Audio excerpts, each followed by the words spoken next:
السلام علیکم ورحمۃ اللہ وبرکاتہ۔ ناظرین و حضرات، میں آپ کے ساتھ آپ کا میزبان عبدالواجد اور آپ دیکھ رہے ہیں تسنیم ٹی وی۔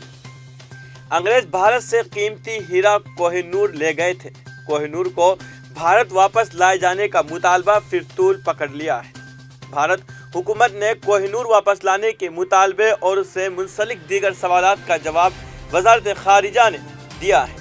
مرکزی حکومت نے کوہ نور کو بھارت واپس لانے پر ایک بیان دیا ہے۔ وزارت خارجہ نے جمعہ کو اس حوالے سے اپنا موقف واضح کیا ہے۔ بتا دیں کہ بھارت میں انگریزوں کے دور اقتدار میں کوہ نور سمیت بہت سی قیمتی چیزیں اپنے ملک لے گئے تھے۔ کوہ نور برطانوی ملکہ کے تاج کی زینت بنتا رہا۔ بھارت میں وقفے پر اس قیمتی ہیرے کو واپس اپنے ملک لانے کا مطالبہ ہوتا رہا ہے۔ اسے واپس لانے کے لیے مہم بھی چلائی جاتی رہی ہے۔ ملکہ الزبتہ کی موت کے بعد اس مطالبے نے پھر سے طول پکڑ لیا ہے۔ پی ٹی آئی ایجنسی کے مطابق کوہ نور کو واپس لانے کے مطالبے سے متعلق ایک سوال پر وزارت خارجہ کے ترجمان ارندم باگچی نے کچھ سال پہلے پارلیمنٹ میں اس معاملے پر حکومت کی رائے کا ذکر کیا۔ انہوں نے کہا کہ بھارت حکومت نے کچھ سال قبل پارلیمنٹ میں اس کا جواب دیا تھا۔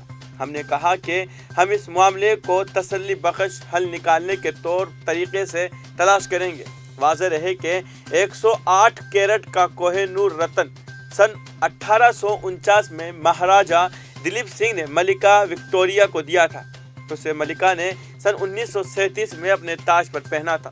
برطانوی میڈیا میں اس امکان کے بارے میں قیاس آرائیاں کی جا رہی ہے کہ آئندہ برس 6 مئی کو ایک تقریب میں کیمریا کو یہ ملکہ کنسورٹ کا تاج پہنایا جائے گا۔